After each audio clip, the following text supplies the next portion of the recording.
Welcome one, welcome all, welcome to Recorded Neutral Territory, where the spoilers go all the way through 12 months. I'm Adam Ruzzo, and with me, as always, is a confused desk sergeant. It's Brian O'Reilly. Hey, Stallings, you're an SI. That Dresden guy, he's got a twin brother, right?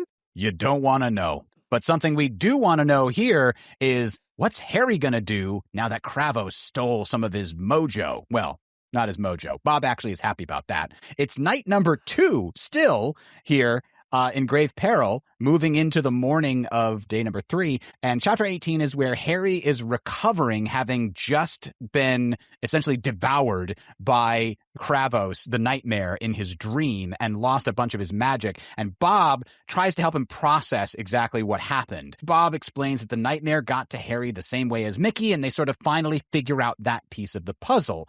But Brian, this always made me feel really anxious while reading the book because Harry acts super differently after that piece of him has been stolen. Yeah, we're going to talk about this more in the Question for Bob segment, which is all about the moments like this in the series. But it's interesting that you say that because I didn't honestly notice, oh, he's acting different during my first read of the series. But because we're going to talk about this later, I think I have a question that I don't feel like we really ever get an answer to in the Dresden Files. Is this completely out of this world? Like, this has never happened before? Someone attacking your chakra in your dream and getting to you? Or is this something that Bob's like, the old chakra in the dream ploy?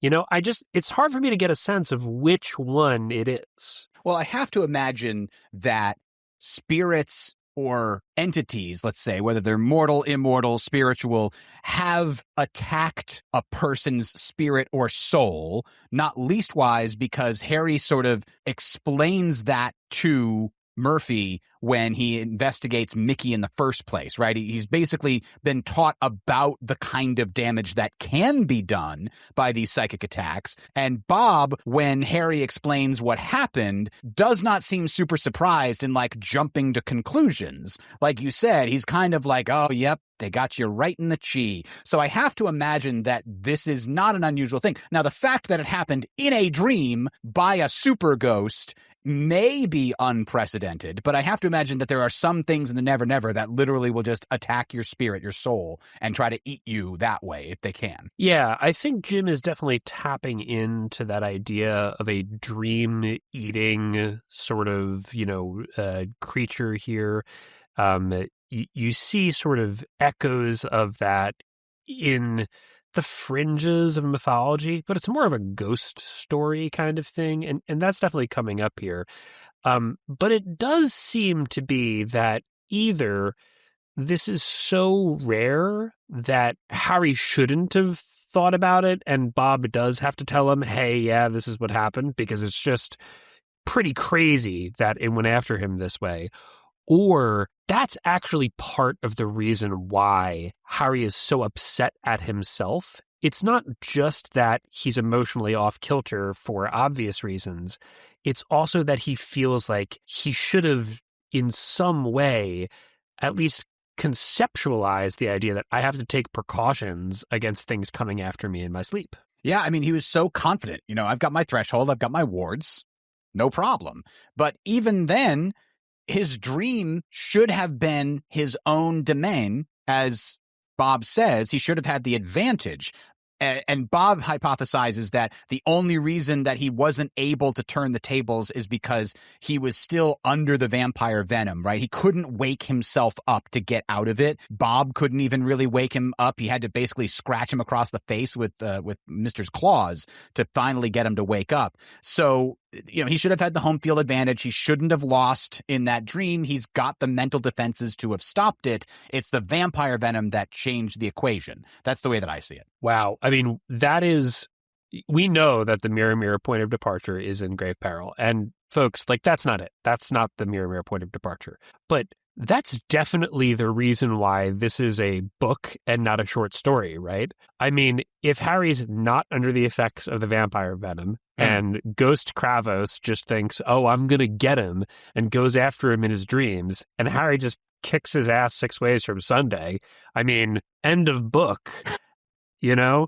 Well, Bianca's still out there, but, she'll have to get Harry some other way is what it comes down to. Well, yeah, and also the threat is substantially less from Bianca if there isn't this whole other crisis happening. Harry gets on the phone with Susan and they have a conversation as opposed to Susan just, making invitation copies later. Right, because later on, Harry is busy tracking down the nightmare and trying to bind it when Susan calls. Everything changes. You're not wrong. It's a big comedy of errors, essentially, in this book. Now, well, not tragedy of errors. Is that a thing? So what happens next is that Bob basically, talks to Harry and says, hey, so this dream, you were attacked in it. Is there something in the dream that happened differently than in real life? And boy, when I was rereading this and looking at it closely here, Brian, it's really clever what Jim did. If you go back to chapter 17, where the attack takes place, and you read very carefully, the very first thing that goes wrong is that Harry's spell to bind Kravos fails in the dream. Not in real life. In real life, it went fine. But in the dream, the hair he had was wrong or something like that.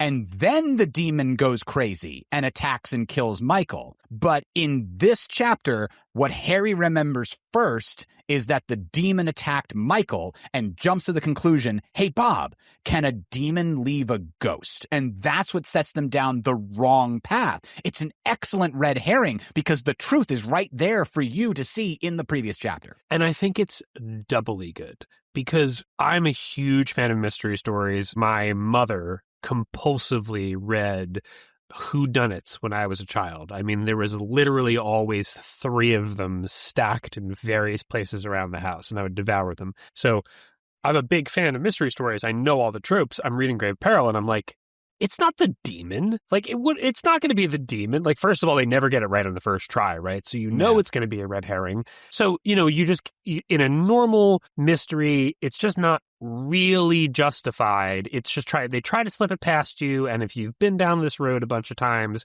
you're going to catch it, and you'll be on the right track, and you'll get the satisfaction of solving it before the character. But I think there's a justification for why Harry thinks does the demon leave a ghost and not what I thought at the time was way more obvious. Isn't it just Kravos? Yeah. And the justification is that Harry kind of underestimates sorcerers as a rule. Ooh, that's a really good point. Yeah. He would jump to the conclusion that this must be something stronger than a sorcerer's ghost because sorcerers are 2-bit chumps, blah, blah, blah. But we know Kravos may have been a stronger one than he appeared. Now, Harry had all the advantages going into that capture, right? He had a thaumaturgical link to Kravos that he could use to bind him because he had a piece of his hair attached to a doll or something like that. So that to me suggests that maybe Kravos was stronger than Harry thought, but because Harry was in such a position of strength, he's doing thaumaturgy, one thing he's really good at, he's very prepared for it, and he has all the right tools and links.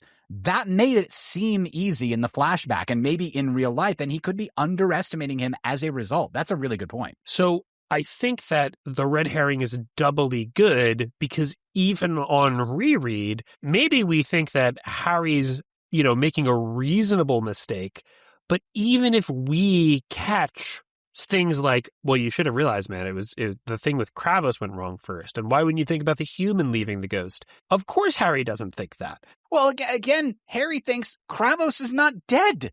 Kravos is locked up, right? Well, that's certainly true. That's what he knows as of right now. Now, you could argue, Susan was asking him about Kravos, but at that point, he had no reason to suspect that Kravos was dead, just that something weird was going on with his trial or something, right? She's a reporter. She's digging into a story about a potential murder trial. What's going to happen there? At this point, I think it's entirely reasonable for him not to put those things together. Later, when Stalling starts to say, oh, there's some really weird things going on, that's, I think, when he starts to go, oh, maybe he should have figured out at this point that something weird is happening with the Kravos case.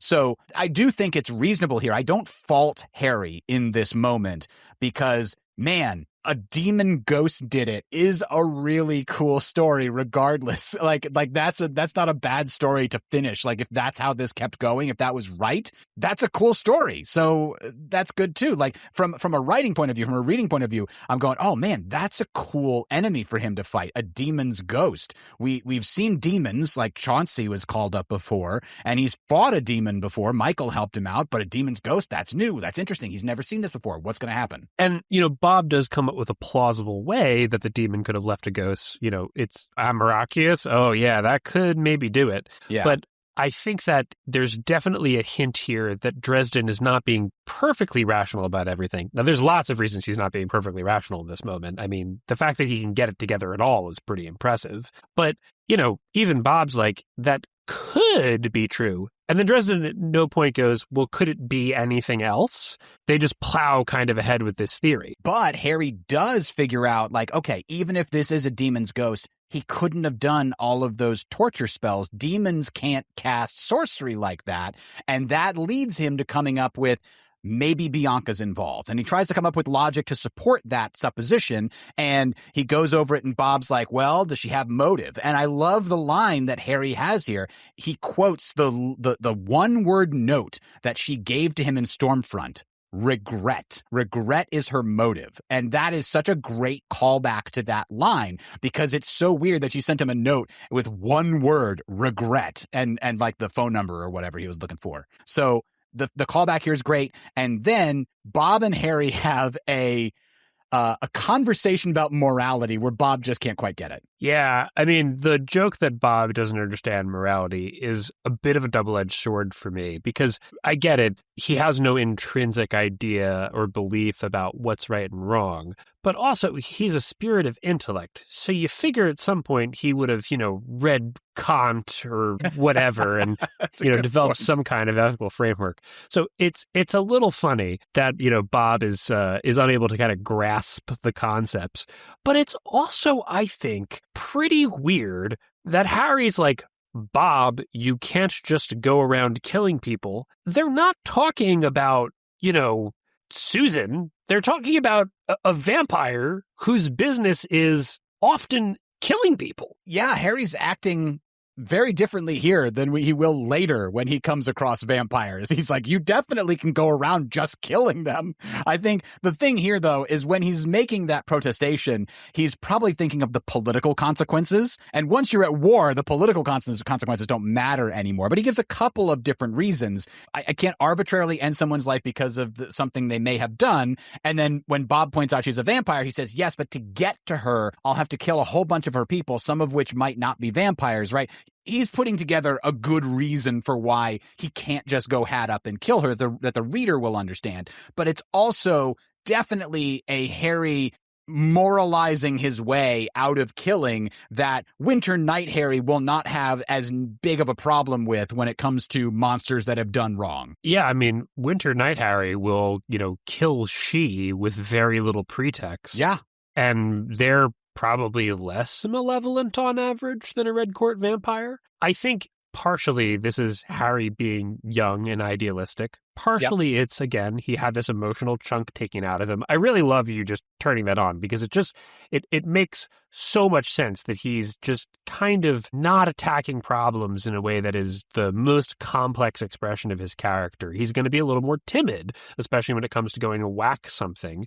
But also, I think Harry is not just more idealistic and not just a little timid. He also, I guess, feels in general like he hasn't made that evolution we talk about to, well, it doesn't really matter if Bianca's guilty of this specific crime. I know she's out to get me, might as well. Yeah. And Winter Night Harry might deal with it like that. Mavra and Blood Rights, Harry is just like, oh, she's threatening me. I have to go end her, right? But I think that's partly because it's sort of, standard operating procedure for wizards to be like, oh, there's a Black Court Scourge. Can't let that dig its roots in. Got to go deal with it now. Get all the Stoker supplies. Let's take care of it. Now, the next thing that happens here is that Harry realizes that the Nightmare stole some of his magic because he's unable to light a candle the way that he normally does. He has to put a lot more effort into it. And Bob helps him explain, oh yeah, they got you right in the chi. That stole some of your magic and some of who you are. Now, Brian, based on the rest of this book and Harry's ability or inability to cast a lot of magic and put up mental defenses, etc., how much of his magic do you think he stole? Is it half, more than half, less than half? So I think we actually get a clue to this, and maybe Jim's not being this literal, but Bob asks, when it attacked you in your dream, did it go after a specific place on your body? And Harry indicates the base of his stomach, and Bob winces and says, ooh, chakra point. That isn't good. Got you right in the chi. Mm-hmm. Well, it's chakra point. There are 7 of them. Ah. So I think that the Nightmare got 1 or maybe 2/7 of Harry's magic, because that's all it was able to do. I don't think he got like half or something, but I also think that part of what, as you've alluded to, is going wrong here is not just that Harry literally doesn't have the ability to channel enough energy to light the candles, but that he doesn't have enough belief to do everything that he would do. Yeah, the other clue to that is Fuego Pyro Fuego, where he just lights everything on fire. And I think the first couple of times I was rereading this book, I always forget. I'm like, oh yeah, he does that whole big thing after he gets his mojo back. No, that is before he defeats Kravos and reabsorbs his magic. That is before he gets it back. So he's got that much of a gas tank to set that whole place on fire. Huge gouts of flame. The way it's described, it's just absolutely crazy.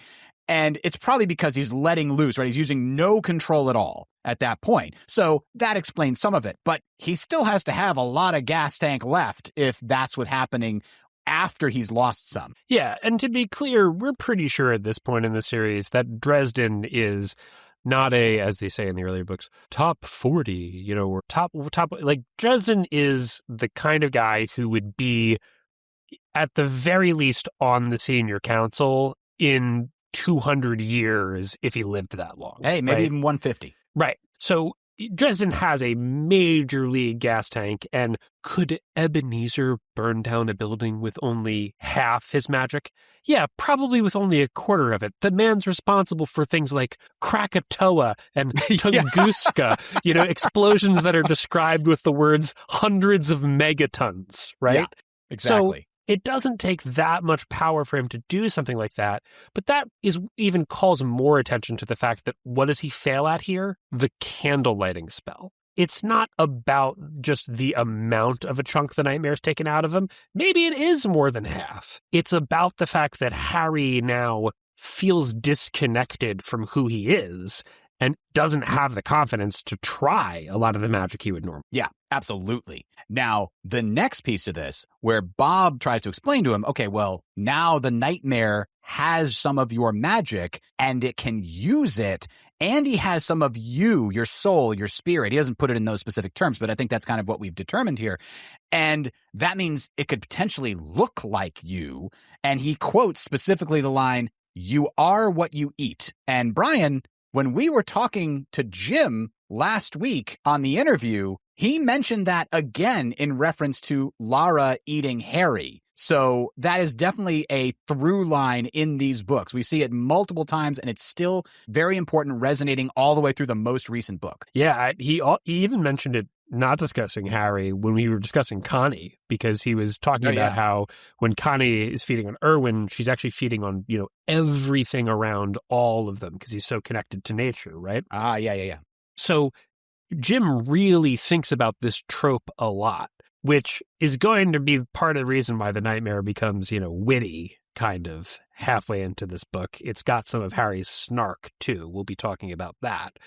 But I think it's really important to notice what the Nightmare's doing is not something we see anybody do in Ghost Story. this is some really out there stuff. Bob is explaining it like, oh yeah, this is what it's doing, Harry. But clearly this is not how a normal ghost behaves. So, of course, this is a demon's ghost. It could be weird in, some sense.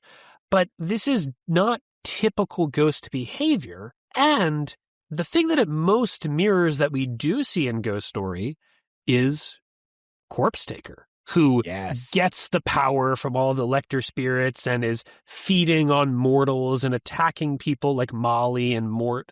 That kind of lends credence, I think, just the mere fact that the Nightmare can do this, to our supposition that actually the plan that Mavra and Bianca presented to Kravos included, and then you'll come back to life as the ultimate carrot, because he seems to be operating, even in this chapter, from a playbook that we've only seen someone like Corpse Taker use. Yeah.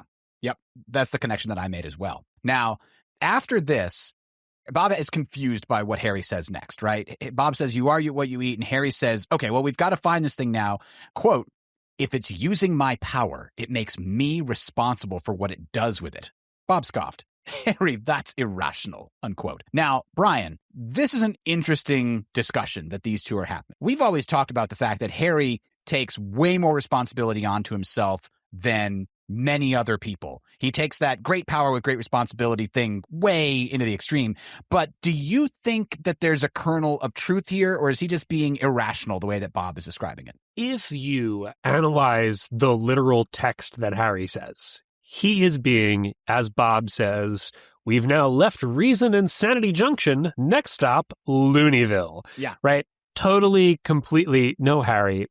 Adam, you said this in the pre-show, if somebody steals your car, like carjacks you, and then drives into a crowd of school children, like, you're not morally culpable for their deaths. You got carjacked, man. So in that sense, I think that Harry is completely wrong.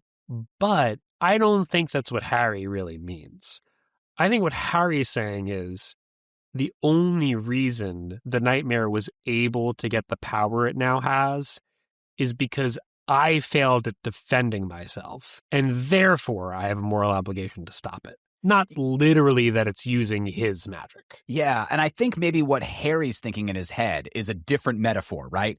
Harry's got a gun, his magic, and he let a bad guy take his gun from him. Now the bad guy is using the gun on innocent people. He's thinking to himself, that should never have happened. I should have been prepared. I should have, made sure that my gun was locked up or attached to me or biometrically, so whatever, right? He should have been more prepared, as you said, more able to defend himself. And we know that if we're looking at this objectively as a reader here, it's really hard to blame him because we're pretty sure it's just the vampire venom that really prevented him from properly defending himself. We see him defend himself later pretty easily. He has the help of his ghost, but we do see it happen. So to me, I think he's not unreasonable, but he's still wrong.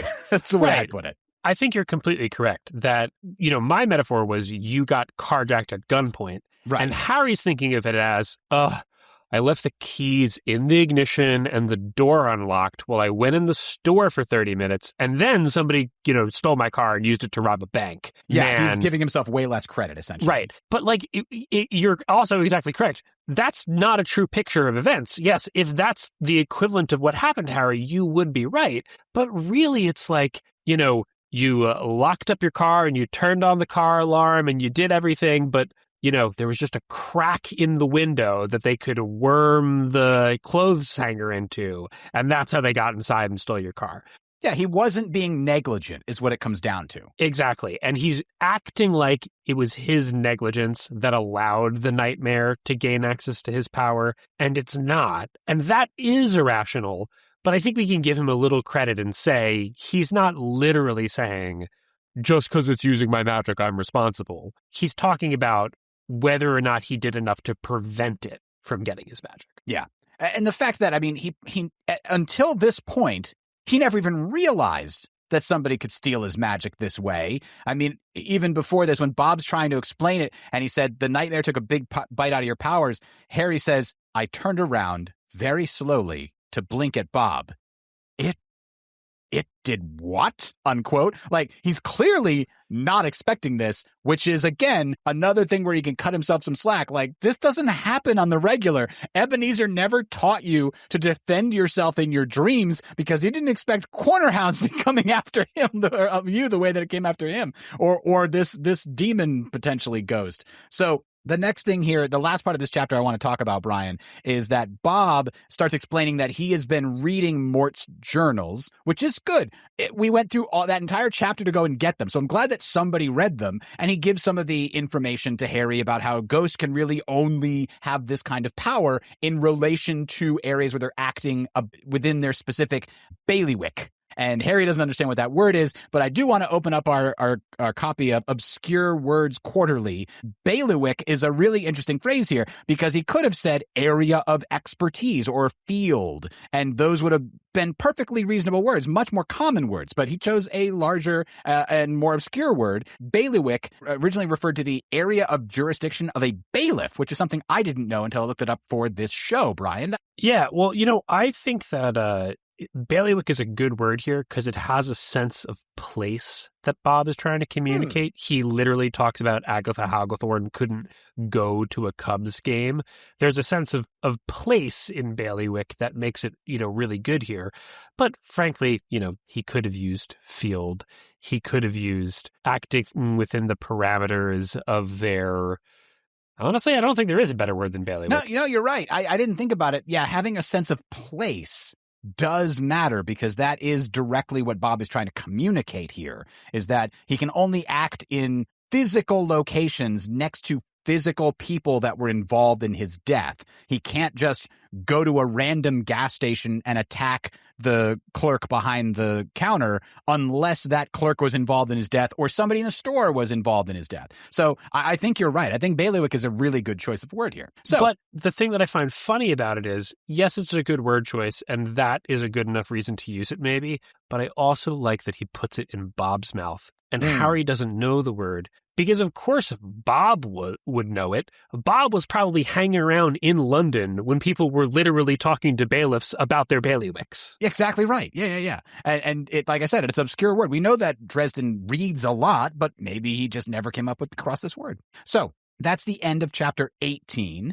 That brings us to chapter 19, which is where Dresden rushes over to Murphy's office. First, he calls her, and that's where he learns that the nightmare has already called her and arranged to meet with her. Boy, that is scary. And you're like, oh, good. He's talking to Murphy. He can explain. And Brian, there's this little back and forth where Murphy's like, I already said that I would wait for you 10 minutes. Now you're telling me you're going to be later, and winds up hanging up with him and then just like unplugging the phone or like leaving the phone off the hook. It feels a little bit like a plot contrivance to me. Does it feel that way to you, or does this feel natural? I mean, she does explain she's been up like 2 days straight here. So I think the reason why this does work for me is not that Harry wouldn't expect the nightmare to be doing this. He's trying to get ahead of this. What shocks him is how rapidly the damn thing has switched to the next target. Mm-hmm. And there's two things that suggests. One, that this isn't Agatha Hagglethorne.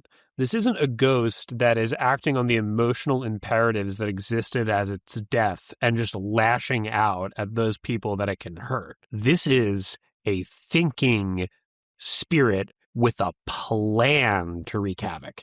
And I don't think Harry had yet gotten, oh, that's what it is. This thing is fully sentient, fully sapient, and making plans to deal with us. It's not just reacting. And two, even if the thing was making plans, not only has it already moved on to the next target, it's already figured out how to turn into him. And that suggests that it is getting a lot more out of his magic, or that it's sort of or knew more about shapeshifting than he expected. And I think obviously that's because this is a sorcerer. So it has some sense of how to use Harry's magic to do more powerful stuff, but that's not something that a demon necessarily would even think of doing right away. Yeah, 100%. And I guess the real question for me is Murphy's response of like, quote, wait, Murphy, are you saying you talked to me 5 minutes ago? I am about 2 seconds short of killing the next thing that pisses me off, Harry, and everything keeping me out of bed is pissing me off. Don't get added to that list. She hung up on me, unquote. And then he tries calling her back if it's busy. I actually totally see a completely like running on coffee and nothing else Murphy in this situation potentially doing that. So, I mean, that does kind of work in retrospect. Yeah, pardon my language, but all she's saying is, what the fuck are you talking about? And he doesn't get a chance to explain, hey, the nightmare can look like me, Murph. Like, if he'd just gotten that one line out, she might have suddenly, like, stopped being pissed and tried to pay attention. And honestly, if this was Murphy just at the office on a normal day, she wouldn't have hung up on him that quick, and he would have gotten that word in edgewise. Or even if none of that had happened, and this was just after summer night, where Dresden's clued Murphy in on how the supernatural stuff operates, Murphy probably doesn't know that a shapeshifter is a potential thing that could happen. So there's no way she would be, even suspecting that anything's going on but Harry being ridiculous for some stupid reason. It doesn't seem dangerous unless you live in a world where doppelgangers exist. Yep. 100%. And I do like that he then rushes like, oh, I've got to go save Murphy, right? He's grabbing an improvised exorcism kit, salt, a wooden spoon, table knife, blah, blah, blah. He grabs a whole bunch of stuff, throws in a Scooby-Doo lunchbox and runs out. But then he hesitates and he realizes Michael is also a target. So he dials Michael's number 2. He takes a moment, like he's desperate to go see Murphy, but he knows it's important to warn Michael too, in case he's too late or in case the you know what? Maybe this thing is thinking 2 steps ahead, is playing 3D chess. It calls Murphy and then goes to Michael's place. I don't know if that's what he's thinking, but it does seem like a good idea. And I'm glad that he takes the time to try to warn his friend, but it's busy. Every time he tries to call Michael in this, it's always busy. And then he finally gets to the precinct, Brian. And this part that I think like the first time I read it, just like burst out laughing. Hi, which way did I go? To the desk sergeant. And he's like, did I just come through here a minute ago? And the desk sergeant confirms, like, yeah, you just went up to see Murphy. How did you, and he's like, no time. He just runs back up there, right? Well, he specifically says, great, I need to see her again. Yeah, buzzing me right. through. Just not at all trying to explain to this guy anything that's happening. Just literally like, I'm just going to say, I need to get information out of you, and then I need you to open the door, and I'm just going to do whatever efficacious thing is going to make that happen most quickly. Absolutely hilarious. I mean, the poor guy. Yeah, it was the right call, too, because the guy does let him through. I'm glad that we didn't get, like, a prolonged thing here where he tried to, I went out the back door, but then I came back. Like, we don't have to get through that. That's something that maybe a lesser writer would try to throw in here as an obstacle for Harry. But he gets past this one because the real obstacle is waiting up in Murphy's office. Yeah. No, I just want to come back to what you said about Michael, the number always being busy during this books. This has got to be just a dial-up internet thing, right? Like Michael's got dial-up. That's what's going on. It could be, right? 2003? Yeah. But anyway, so Harry bounds up the stairs, racing after the nightmare, but it's already gotten to Murphy. And man, we're going to talk about stuff that kind of makes you feel sort of uncomfortable later. This is really messed up. I mean, Grave Peril really gets us into like some horrifying things that other books have not touched on yet about the way that magic can psychologically mess with people that we're not even going to talk about or think about again really until something like Proven Guilty. Yeah. I just got to read this one paragraph here. I stood behind her, all in black, the same outfit I'd worn the night we stopped Kravos and his demon. The nightmare looked like me. Its hands rested on either side of her face, fingertips on her temples, except that they had somehow pressed into her head, reaching down through skin and bone as though gently massaging her brain. The nightmare was smiling, leaning down a bit towards her, head canted, as though listening to music. I didn't know my face was capable of making an expression like that. Serene and malicious and frightening. Unquote. Wow, you're right. That is such a weird thing to think about. The fingers like getting into your brain, just passing right through your skin. It's very violating. Yeah, and I think that's really what it is. I mean, Murphy reacts later to this scene in the same way that people, could react to other kinds of having your, personal physical boundaries transgressed. I mean, she Yeah. acts like a sexual assault survivor in the wake of this.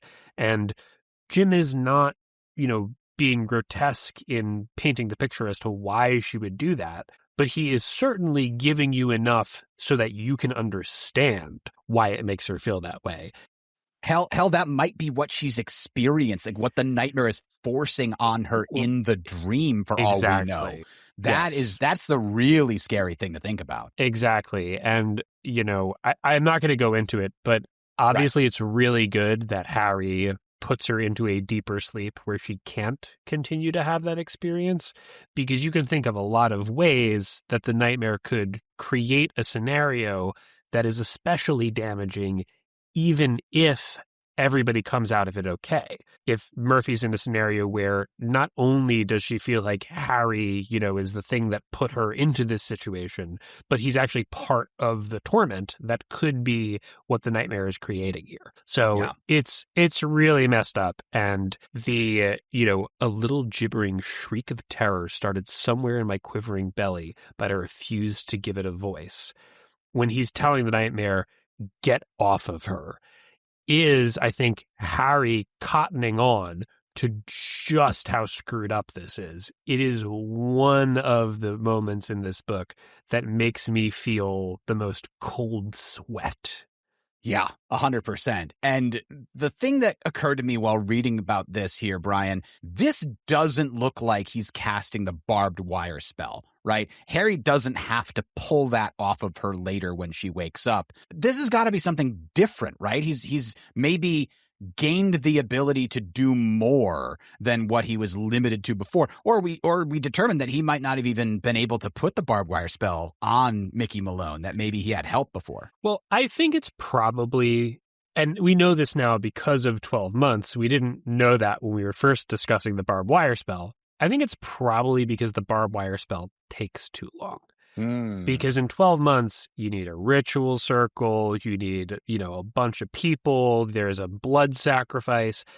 I don't think Kravos needs all of those things to get it done. He's far more powerful than any of the practitioners in that circle, but it definitely seems like the kind of thing that would take tens of minutes as opposed to tens of seconds, and he needs something that he can do quick here, because he probably realizes he might be interrupted, not necessarily by Dresden, but by any cop coming in to try to talk to Murphy. Right. That's 100% true. And, when you mentioned that, the ritual sacrifice, what about all the animals that were dead outside of Mickey Malone's house? I wonder if he was killing them and absorbing that ritual sacrifice energy and holding it the same way that Harry sometimes holds the magic for a spell in his mind for a while, so that when he finally did manage to find Mickey in the dream, he had that necromantic death energy, that sacrificial energy ready to go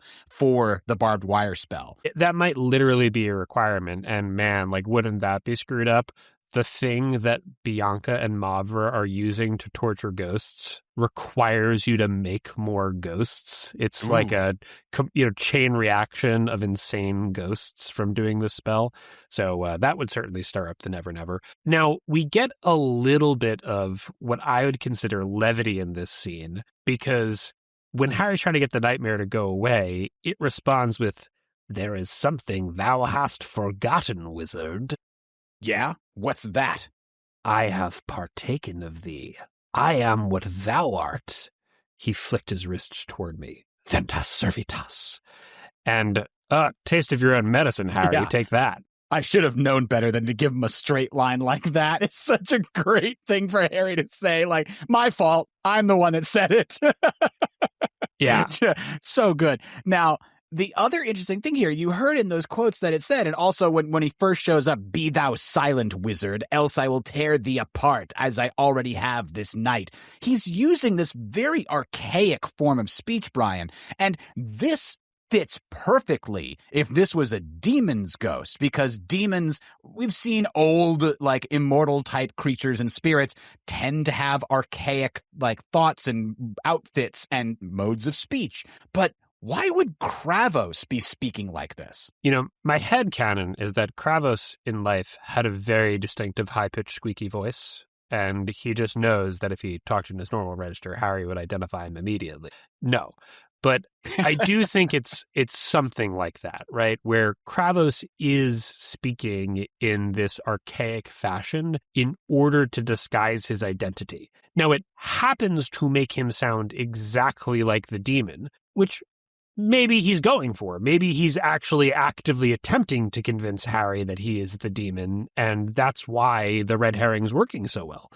Or maybe Kravos just knows that if I speak in oldie English, right, Harry is going to assume that I'm some sort of fairy or demon or other old ghost or something that learned English in the time of Shakespeare or whatever, and that's going to throw him off the scent. So maybe it's a deliberate I'm the demon disguise, or he's just trying to convince him I'm not a guy who died 2 days ago. But I think it's just that. That could be it. You're giving a little more credit than I did, because my thought was, okay, this guy's leading a cult. He wants the cultists to believe that he is some bigwig sorcerer or whatever. What better way than to talk like you're from the 1400s to convince them, Sure. yes, I'm an ancient power or whatever. Right. He's literally sitting there reading Macbeth at night. Because he gets it wrong later, right? Harry later chastises him and says, it should be thine, you idiot, right? He says thee instead of thine or something during the fight in the cemetery.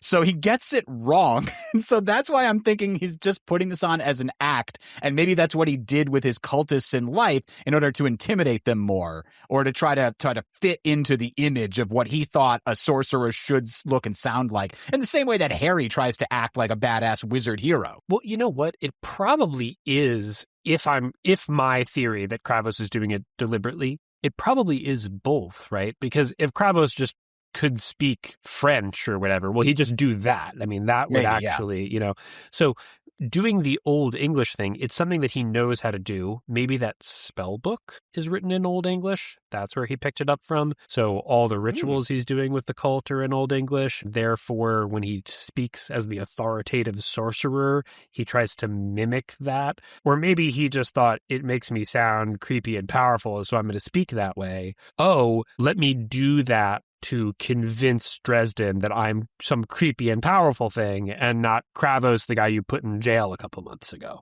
So definitely could see it being a Kravos knows this from running a cult, and he's using it here basically for the same reason, to make Harry think he's something that he's really not.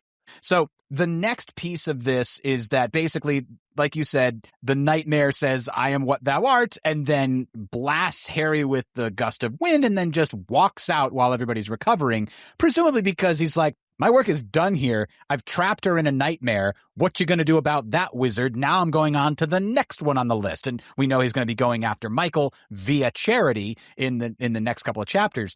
But at this point, Harry then puts Murphy into a dreamless sleep. He asks Stallings for Kravos' book, thinking he can find the demon's name in there and that he can get it. Stallings stalls a little bit, saying, I don't know if I can get that for you, Harry. And he's like, I need that book, John. Then Harry calls Michael again, still busy, and then Rudolph threatens Harry. Brian, this feels very unlike the Rudolph that we have later in the books. He says, you better not be a fake, Dresden, he said quietly. I'm not really sure what's going on here, but so help me God, if something happens to the lieutenant because of you, I mean it, Dresden, if you let Murphy get hurt, I'll kill you. And then Dresden says exactly what you think he would. Kid, if anything happens to Murphy because of me, I think I'll let you, unquote. So that line where he's basically super protective of Murphy, and almost, is he believing all this stuff after witnessing this right here, right now? I don't know, Brian. Is he? So first of all, Jim, I know you don't listen to our show. I'm not believing that just because we got an interview with you. But if you ever do hear this episode and you legitimately knew at this point that Rudolph was going to kill Murphy, and every part of this statement was actually going to be an inversion, and you're an evil genius, and I I can no longer actually comment on your books because you're just that much smarter than me.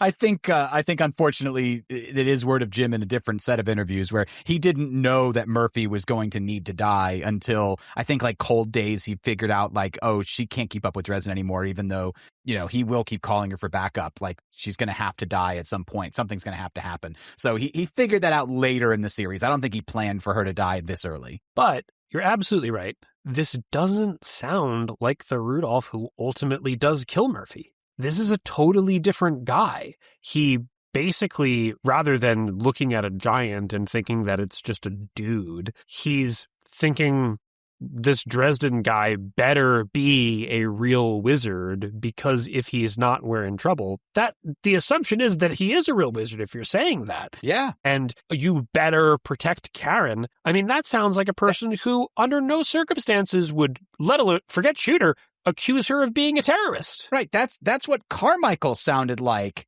after he started to believe in Full Moon, right? He basically started to believe Harry a little bit more by the time you get to that book. That's the kind of line I would have expected to come out of Carmichael's mouth, not Rudolph's. And I think, Brian, the only conclusion we can come to here is this is pre-Handler, right? This is before Rudolph is picked up as an asset by somebody. And like, I'm still on team his brain was scrambled by someone for maybe several years after this to just crank up his denial in the same way that like Peabody was subtly altering people and Lucio was like pushed towards Dresden very subtly and things like that. I think somebody is just going into his head and cranking up his denial. But we'll talk about that more when we learn more. I'm sure we've not seen the last of Rudolph in this whole story yet. But yeah, just before we move on, I think what you just said, gotta be true that this is pre-Handler. Gotta be. I think we can put that in bold pen, everybody. If you're trying to figure out what happened to Rudolph, you know at this point, he is his own man. All, you know, with everything good and bad that implies. He is his own man here. But one thing I do want to say, Adam, just to counterbalance what you said, because I don't think it's a slam dunk, is that this might be the whole tragedy of Rudolph as a character. In this moment, he's so close to getting it, and then he ends up where he ends up in Battleground. So, you know, it's possible that that is in large part due to whoever his handler is, but it might be that it's all a defense mechanism against the cowardice that puts him in his handler's pocket. And either way, it's tragic. It just depends what story Jim's writing. So in chapter 20, I got a question for you. So Harry arrives at Michael's place, but Charity's already gone. She's at the store. And we're going to talk about the conversation that Harry and Michael have. But Charity's at the store. How the heck does the nightmare find her there? Ooh, that's an interesting question. How does it find anyone, right? It found Mickey Malone's house. I have to imagine that ghosts are drawn to the reason for their existence, right? So he is a ghost because his death is wrapped up in these people and he wants revenge on them. We know from like what Bob said that a ghost, once they've fulfilled their purpose, they disappear. That happens to Harry's ghost later in this book. So I think there must be something like magnetically pulling him to the people that he wants revenge on, that if he were to get all of them, he would disappear, right? We think maybe Bianca's got some way around that, promised him some way around that in order to get him on her side. But I think that's probably what's happening. Okay, so I agree with that. And that means that one of two things just happened. Either one, ghosts are drawn to it, so he knows where he's going to go, but also he's getting help. And we know that he is, and this is just further evidence that, you know, the Red Cord or Maver or whatever is also working with the nightmare. And that's why he's headed in the right direction already, but he runs into a lookout who says, oh, you know, make a left, go to the store. That's where you'll find, you know, the girl or whatever. Or he could be waiting outside of Michael's house because he doesn't want to go into Michael's house. Well, he remembers what happened when Michael showed up. So this is how creepy Grave Peril is, right? That's option 2. Yeah. Option 2 is the nightmare, just like at Mickey Malone's house, is standing in the yard across the street, staring in through the carpenter's window, you know, cracking the heads off of squirrels. Hoping one of them has a dream that puts it into the never, never. And then it sees Charity get into the car and follows her the whole way. And God, that's so scary and messed up. I mean, Grave Peril is really traditional horror movie slasher vibes from the nightmare all the way through. Now, when Harry actually gets to the house, Charity's already gone, and he knocks on the door to tell Michael basically everything that we've described here, and then says, come on, let me in so that I can, help with... And Michael is a little bit too experienced to just bring Harry inside right away. Yeah. Michael says, then how do I know that you aren't this nightmare trying to get me to invite you in?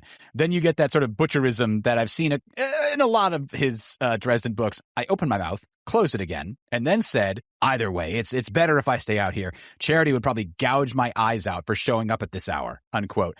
And that's what convinces Michael to let him in. I love it. Michael just immediately knows, yep, no, you're the real Dresden, because the copy would not say that. And the funny thing is, of course, that could be the double trick thing. I'm going to pretend I'm really not interested in going in. Right. And that's what's going to get you to invite me. But Michael doesn't have to worry about that, because if it wasn't sincere, his instincts would have twigged to it. And that's what makes me think later, we've got a slight disagreement, that maybe Michael is really reliant on things like his instincts and timing just lining up really well. Could be. I think the extra bit of detail on Charity would gouge my eyes up for showing up at this hour, that's something that a bad guy probably wouldn't know to say. That he wouldn't realize that Harry and Charity have like such a bad relationship, but that's kind of going out on a limb. But then we get to the point where Harry finally convinces him. Oh, it's so kind of creepy to me, Brian, because first, Michael's like, I don't have to wake my family up. The thing's coming after me. I'm already awake. No problem. He's a little bit naive in that sense, probably because all of his villains have gone after him. But Harry says, if I were going to come after you, Michael, I wouldn't start with you. And boy, what Michael says when that realization hits him is really telling. Yeah, it hints at a side to Michael that we maybe only see in the short The Warrior. Harry, sit. I'll be down in a moment. But it might, I'll see to it, he said in that same soft, gentle voice. It scared me. I sat down. Michael immediately goes into the Terminator mode. Yeah, his face hardened while he looked down at his child. Woohoo! Okay, you do not want to get on the wrong side of Imaracius. Now, the one thing I will say, Adam, is I don't think it's that Michael is naive in the sense that he wouldn't think of something going after his family. I mean, to a certain extent, I do believe that he is of the opinion that in large part, he is only putting himself in danger in his duties, and the Lord sees to that. Right. But I think if this was Nicodemus, he would have thought that that was a possibility. Yeah. I think it's just that Michael can't conceive of a purely spiritual entity acting with this level of premeditated maliciousness. Yeah.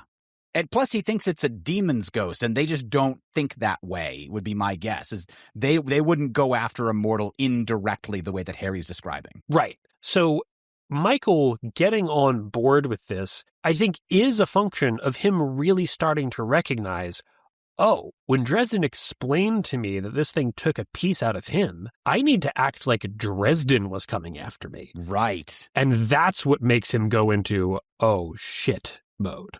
Now, the next piece of this, the last piece of this that we want to talk about in chapter 20 here is Michael says, all right, let's get going, basically. And Harry's like, but your kids. And then we get this quote, Michael rolled his eyes, took a step to the door, and jerked it open without looking away from me. Father Forthill stood on the other side, unquote.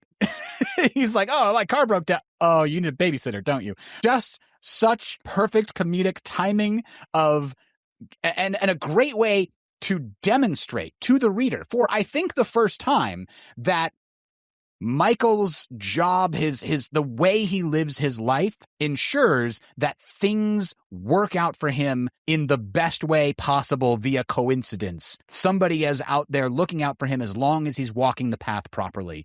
And it still seems a little crazy to me, Brian, that he would be so effing certain that at that moment, right when they're ready to leave, that somebody was going to be there to help him. So that leads me to believe maybe while he was upstairs taking care of everything, he looked out the window and saw Father Fort Hill, and he's like having a little fun with Harry. Like, he was certain something was going to happen, but to be so damn certain that that is happening exactly right now on the other side of that door, I don't know. It feels a little crazy because I feel like we don't see him do that or show that sort of omniscient foresight in the future. Yeah, I think you're definitely right that part of the reason Michael could have come down so serious and ready to go is that he saw that, the man upstairs had already sent him cover for the fam. And he was like, oh, it's going to be one of those nights, and he already knows. But the other possibility is that basically the coincidence and convenience of being a knight isn't that things just work out well for you and you can count on things to happen in a way that is specifically awesome all the time. It's that you will not, because you are doing what you're supposed to as a knight, incur any dangers beyond that one that you're pushing yourself into. So why is it that, your plane gets stuck in the place that you need to be? Well, that's because, the Lord is saying, okay, if you're going to walk the path as a knight, you need to be here for now. And you're not going to lose your job because of that. Or if you do, you will be rehired immediately afterwards by some place that's even better. If you're walking the path, it's not going to lead to the actual act of doing that causing you inconveniences that are unrelated to the danger you're putting yourself in. And that means that it's a system that Michael can't game. He can't be like, oh, Charity and I want to go out to dinner, so we can just walk out the door and there will be a babysitter. It's literally when I am compelled to chase after a bad guy, I know that I don't have to worry if I left the stove on. The house is not going to burn. Right. Yeah, that does matter. That does make sense. Now, they jump in Michael's truck. They head down to the only open grocery store this time of night. That's how they find Charity's van parked out front. They go inside, and this is the first time we get a real look at the Michael that shows his face in The Warrior, as we were talking about. And that's the one where a zealot comes after Michael's family in order to try to convince Harry to release the sword so they can be used to fight evil again. And Michael goes pretty ham on him. It gets a lot of wrath in that one. But here we see him walking up to the store. They go inside. Harry's basically questioning the kids behind the counter. And when Harry says, another guy like me, tall, skinny, all in black, jacket like mine, did that guy come through? The girl says, maybe I have. What's in it for me? And at this point, we get the line, Michael rolled forward a step, a growl bubbling out of his throat. And I grabbed his shoulder and leaned back. Whoa, Michael, slow down, man. There isn't time to slow down, Michael muttered. You detect, I'm looking. With that, he turned and strode off deeper into the store, casually carrying the sword in his left hand, his right upon the weapon's grip. Charity! Unquote. That was scary to me when he kind of just started advancing on these teenagers in a threatening way. That doesn't feel like the Michael we know. Yeah, I mean, that's the fear that he's feeling causes him to commit the deadly sin of wrath. Yeah. He is angry because the kid is being smart with him. And no, the kid shouldn't be smart with him, but it's because of the fear he's feeling that he, rather than merely trying to impress upon this youth the seriousness of the matter, just gets pissed off. And Michael, he's a carpenter and he's on Earth in human form, sort of taken one to save us from our sins. There's some definite Jesus parallels. Yeah. But his real characterization is as a father figure. And he, very much like the Old Testament God, has one sort of button that, goes negative. He will absolutely turn your city into a pillar of salt if you threaten his family. And that wrath is his, real flaw from the sense of being the true pure knight. It's the thing that keeps him from being Galahad. He is not absolutely perfect. And it's probably why he actually doesn't make it to this fight as quickly as Harry does, both in a literal but also in a theological sense. Yeah, so here he is kind of stepping off the path temporarily, right? This is not Michael at his best, doing what he should be doing in this moment. And as a result, he goes wandering off into the store, tunnel visioned, like not doing the smart thing. Harry decides to bribe the kid to get some real information. As a result, Harry gets results, and he then tries to call for Michael, but Michael doesn't hear him. He calls him twice and then runs outside, realizes that Charity's car has been messed with, and the kid told him they went down that way. He turns down that way and sees somebody going into the cemetery, appearing to drag someone behind them by the hair. Whoa, that concept of like being dragged into a cemetery by your hair by a literal nightmare is another visualization that gives me the heebie-jeebies, as it were. Yeah, it's some of the strongest horror movie vibes in the most horror movie book in the series to this point by far. But I also, man, could it get even more like on the nose for being a Christian metaphor? I guess if, Harry called it a third time, so, he could be denied 3 times instead of only twice. But it's really ridiculous on page that Michael doesn't hear the call or doesn't have time to catch up. Harry's a huge dude. If he calls out your name, you're gonna hear it. And it's not like he runs immediately in that direction. Harry has time to walk outside, pop the hood of the van, and see what the nightmare did to the engine. Michael still has to even come to the door. Harry calls him again. He's nowhere in sight. And then he runs off. This is a really good example of being off the path. He's literally not headed in the right direction. I don't know if Jim had conceived of all of the ways in which the Knights of the Cross worked at this point, but what he's doing in this chapter perfectly maps on to everything he describes about the Knights in later books. Yeah, the coincidences that often go his way when he is walking the path didn't work here. Conceptually, I was trying to figure out, like, it's a big empty store. Harry's going to be yelling. How come Michael can't hear him? I've been in those big empty stores. I worked at a deli late at night. I know you can hear everybody that's yelling across the store. So what's going on? And my only thought was, okay, Michael is so tunnel visioned. He's running around this store yelling for Charity, and he just goes into the back, looking back there for some reason. Those doors close. He can't necessarily hear Harry that's way up at the front of the store at that point. Once he's through those doors, maybe that's too far. And again, we're kind of hypothesizing that it's his flaw that takes him there. And that's why now imagine what happens next. He comes back out. Harry's gone. He's already run down the street. He goes back to the kids, and now he's super scared. He can't find her. She's gone. He knows she was here. Her car's out front. And Harry's gone. And Harry's gone now. That fear gets cranked up even more. He probably turns up the intimidation factor even more on these kids, which probably makes them even less likely to help him, because now he looks like some jealous ex-boyfriend, not like the hero trying to save the day. And it's only, of course, when he calms down in this picture we're imagining and is able to reassure and put other people at ease and think of them first for a second that he gets the good information and is able to run to the rescue insofar as he does. So think that we're obviously investing a lot into this scene that's not there on page, but I think it's just really exceptional how incredibly, when Jim has one Knight of the Cross in the first book he's introduced to them, he already has the perfect feel for how things work for them, even if he's not actually conscious of it. He's just subconsciously writing it into the scenes as adroitly as possible.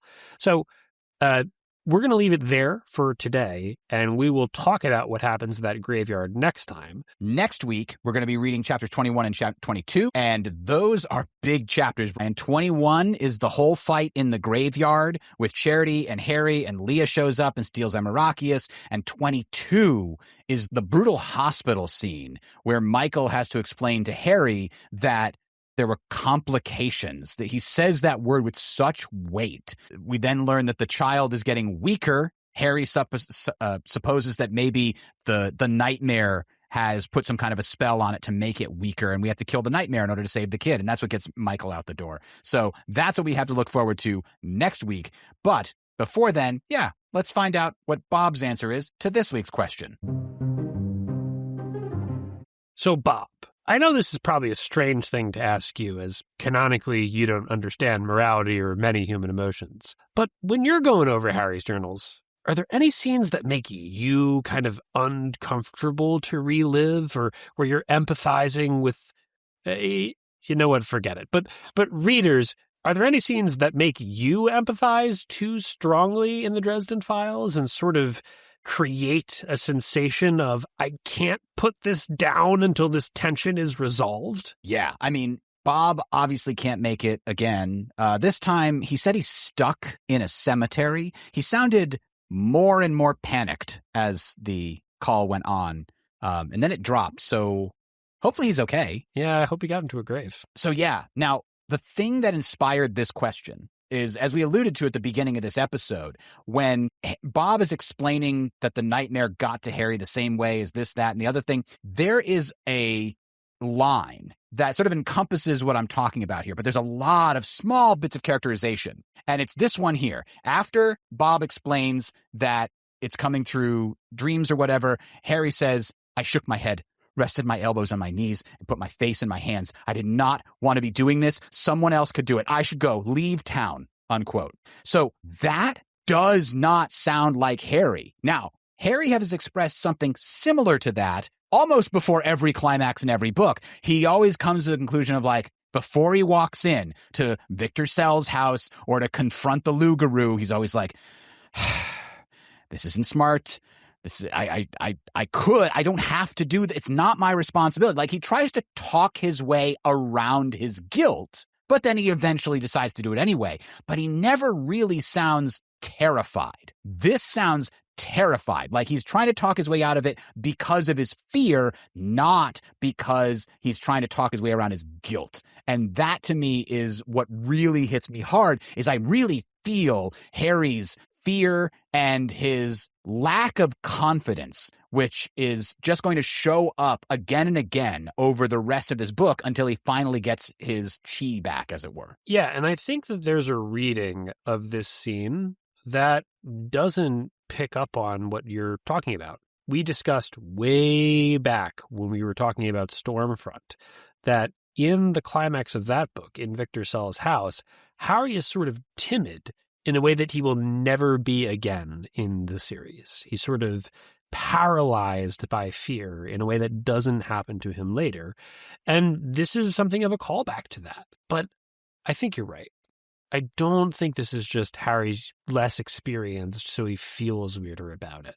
And man, when you frame it as the demon has changed him, it has made him different, in a way, that's like, Ship of Theseus. That's like killing him. He has taken the Harry we know, crossed him out, and replaced him with someone who's almost the same. And it's not exactly like that. Harry will feel reunified by the end of the book, and he's not so noticeably different. But it is a weird kind of thing to go through when you read the scene as Harry is saying, this thing has made me into not me. That's really, really scary and really, really uncomfortable.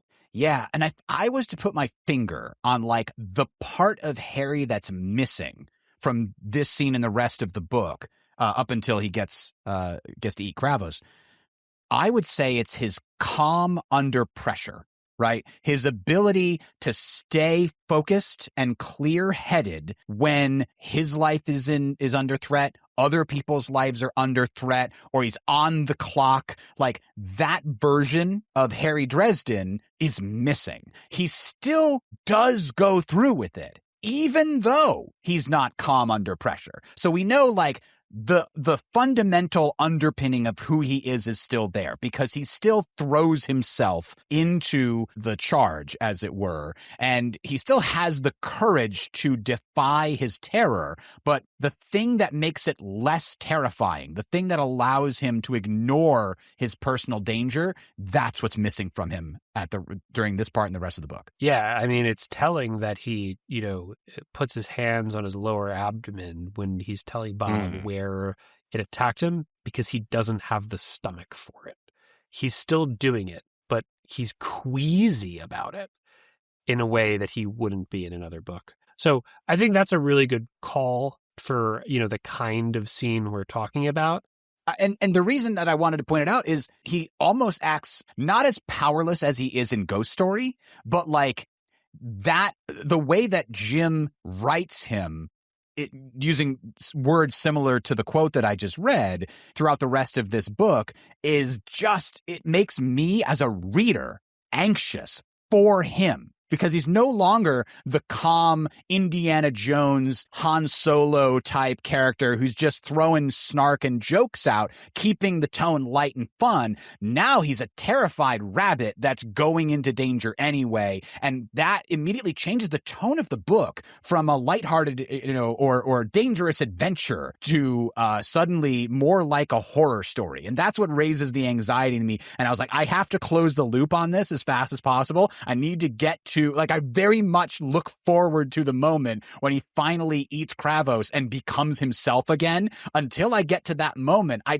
get a little bit of like tight chest anxiety going on when I think about the book as I'm reading it. And that's kind of what I wanted to talk about and discuss. And I'll give you one more example because it relates directly to this, Brian. When he loses Amarachius to Leah, that moment is such a gut punch to me on an empathetic level. Like, I feel the sudden despondency that Harry must be feeling. Like, oh my God, I just lost this incredibly potent weapon for good, and it was my fault. I should have known better. She tricked me. Everything that happens now is my fault. That is also a huge source of anxiety for me reading the rest of this book. Now, obviously, on a reread, it's much lower down, but the first time through, I'm like, what is going to happen? Holy shit. They killed Carmichael. They could kill other people. Michael might not get out of this.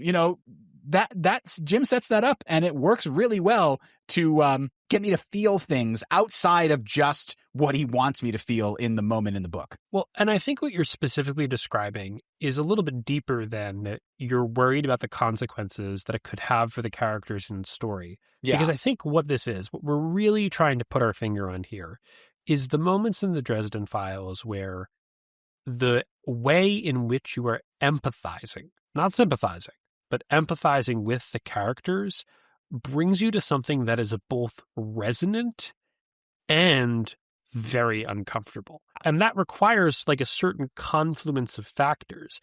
Like, you have to have something that makes you feel, disempowered in a similar way as like something that you psychologically dread. Like, it has to map onto something that's a little bit personal for it to really sink in the way we're talking about. So there's a lot of scenes in the book where sympathetically I'm like, ooh, that would make me super uncomfortable. But I also can't really relate because it's just not a scene that I can put myself into in the same way. Exactly right. I don't have kids. And so, do you want to be my dad? Doesn't hit me the way that it would hit a father or somebody who grew up without a father or something to that effect, right? Those moments when Harry's relationship with Maggie is really tenuous and new. Like, I have read comments from people that said like, oh man, I just had my first kid, we're in the hospital right now and I'm reading this and I'm bawling my eyes out, right? Because it resonates, like you said, directly with them and it connects with them on a personal level. Yeah. And Artichoke Open 29.5 actually answered that the scenes that this made them think of were all of the heartache ones involving Susan and Maggie, the grave peril, I love you scene when Susan is restraining herself from eating him. The Harry confronting her about hiding Maggie in changes. Of course, using the knife. Yeah. But then also, like you said, Maggie asking, do you want to be my dad? To me, like you said, that one doesn't get me on a personal level, even though I can see how uncomfortable it is, sympathetically. But I can imagine if you've ever been in a situation that remotely echoes that, God, has that got to tear at your heartstrings. Mm-hmm. And we had actually several people that said like pretty much all of 12 months. And when it came out, I saw a lot of comments from people that were like, wow, I have been through depression and this is a very good sort of explanation of what it feels like to deal with that or the grief or the what have you. So I think that is also a pretty good answer on that. If you're personally affected by the kinds of things that happen in 12 months. Yeah. And I don't have that same relationship with the very acute PTSD sort of due to violence that, is very much what Harry's going through in 12 months. But the depression he's in the beginning of Summer Night, when he hasn't been seeing people and he hasn't been doing the things he likes and he hasn't been taking care of the chores around the apartment, and the cat is using his clothes as a litter box. That's one where I'm like, I'll say right now, I, have recently started an antidepressant because that's the place where I psychologically go as a stress response, and seeing the hero going through that, it puts me in the sensation of, I know exactly what this is like. Not for the same reasons. No one's ever turned one of my girlfriends into a half vampire, and taken her from my life. But I can relate to that utter loss of momentum that depression can cause. And it makes me absolutely need to get to the point where he has got it going again. I can't put the book down until the council meeting is over. Right. Yeah, that's exactly the kind of concept I was thinking of, because there's definitely scenes where after I get to that scene, I need to keep going to like at the resolution of whatever started in that scene. Now, Scary Try 994 says, quote, the scene where Harry sees Thomas all beaten up by the Svart Elves was too much for me. I put the book down and I didn't read it again until Battleground came out. Then I just skimmed that bit, unquote. I could totally get that. Like, okay, this isn't going to necessarily be resolved in time. I need to wait until Battleground's around so I can figure out what's going on. Sorry, Scary Try, you had to wait until 12 months came out to get the real resolution. But at least you got to put him into that stasis where he's not hurting anymore. But similarly, boy, Brian, when the Nagloshi reveals what it's been doing to Thomas in Turncoat, that is rough. And it really makes me want to get to the moment later where he seems to be much better, but he's still acting weird. And at the end of that book, I always have the feeling like, is Thomas okay? And I get this sort of anxiety in my gut again about this character. And it's just so well written. Damn you, Jim. And obviously, that could be as simple as if you've ever had to watch someone that you loved, go through extreme physical pain or trauma, or extreme, psychological trauma, that would put you in a similar frame of mind. But it doesn't have to be that one-to-one, just kind of putting yourself in the situation that Thomas was in, right? I can't stop myself from making this horrible choice. That's a thing that a lot of people can empathize with, and it's really deeply uncomfortable. So, it doesn't have to be as one-to-one as, because you're a new parent, the scene with the baby makes you feel things. It can just be, more metaphorical. Mm-hmm. And I think that's part of why Violet Pumpkins answers all of Changes in Ghost Story. If you were to take this literally, right, like I'm sure Violet Pumpkins isn't feeling anxious because they've also committed genocide against a supernatural race, right? But what they said is, in Changes, he's basically on the edge of sanity the entire time. And then in Ghost Story, all of the fight scenes are him fumbling around when he used to know how to do it. It's very much evoking the feeling of, am I crazy? Like, Mm-hmm. what's going wrong? You just went through the emotional ringer, and of course you're not doing things as well as you normally do. But man, when that's actually happening, isn't that so awful to deal with? And there's a lot of things that can make you feel that way. Now, I'm not saying that's exactly what Violet Pumpkins is saying, but I absolutely can relate to that idea where those books kind of come together to paint a very common psychological picture that is really uncomfortable, even if obviously the specific events are nothing that any of us have ever been close to. Yeah. And Dia Steele and a couple other people quoted the soul gaze with Helen Beckett.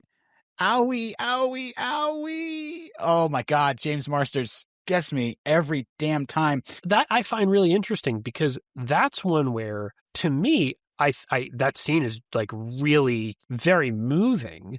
Yeah. But I don't feel it the same way as some of the other ones. I'm not saying that it's less effective, but it's effective differently. It is. And that's one where I can definitely see, there are some people who like have experiences that make them connect to this more deeply than I can. And it's sort of a good demonstration of exactly what we're talking about. Another version of that is Scatterbug 49 reminds us of the moments in Skin Game where Harry fails to save Harvey. He's got the broken arm. He drives to Michael's house. He's not even trying to get there. He just ends up there, and he genuinely thinks he might be one of the monsters now. And he gets to the door and says, "I think I need help." I heard myself whisper, voice a little more than a rasp. I think I'm lost. Yeah, and I think Marsters has his voice break at the end of that. It's so interesting because at that moment, it reveals just how fragile he's been the whole time. Like, he's been holding it together since Ghost Story, but only barely. And losing Harvey is what pushes him over the edge. Like, he couldn't save Harvey, and that's when he has to go see Michael because he can't keep holding it together. And I think probably a lot of people can empathize with the situation where they had that last straw that just pushes them over the top into that kind of a problem. Well, and I think also the experience of exposing that level of vulnerability to another person, that's deeply uncomfortable. And Harry just, bears his soul to Michael. Yeah. And of course, that's why he unconsciously drives to Michael's. He knows he has to do it. And, there's literally no one else who's better. You could possibly do that to, where it'd be, any more effective than to unburden yourself to Michael. But even with him, it feels awful.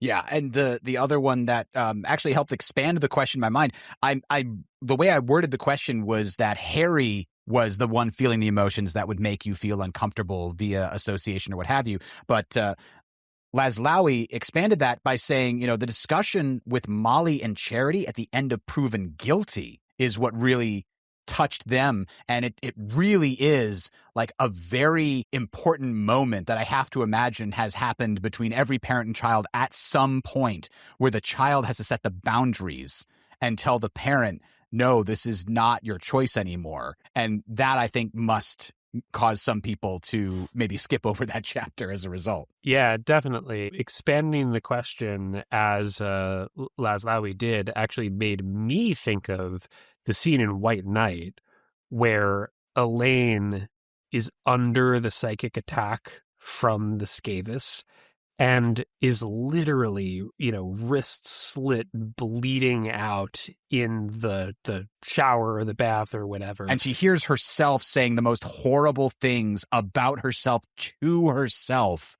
Oh, boy. And that just absolutely just makes me feel so uncomfortable because Jim nails there the sense to which, and I've heard a lot of people describe it this way, people can describe sort of mental illness as a set of related intrusive thoughts almost. Ooh, yeah. And it's exactly what the Scathus is doing. So effective. And it's why I cannot put that book down until after Harry says, Murph, I think we got through. Yeah, that is a very cathartic lightning strike. Let's put it that way. Definitely. All right. Any others from you before we finish this off? I think that, and obviously, again, I can't say I've had any personal experiences that make me connect to this, But when the Nagloshi is just biting off fingers in the Wraith house as it's casually talking to Harry and Lara, oh my God. Like it's just a light snack. It's just, they got a pretzel here, no problem. I mean, Jim has truly like refined sadism to its purest form in that moment. And it absolutely makes me feel so uncomfortable the entire time I'm reading it. How about you, Adam? That's pretty much it. I mentioned some of the big ones for me, but the moment like that we're about to come up on where Harry loses Amarachius, and it's just like, I feel like I've had nightmares where I've messed up so badly, and I don't even remember what it is. Like it's just a nightmare that it's nothing in particular, but it's just like, oh, I did something and it caused a huge problem for so many other people. Like that feeling of guilt by failure is something that I can empathize with. Yeah, it's almost the central humiliation of every back in high school dream, or kind of thing. Yeah, exactly. So that's the biggest one for me, and along with the other parts that we mentioned.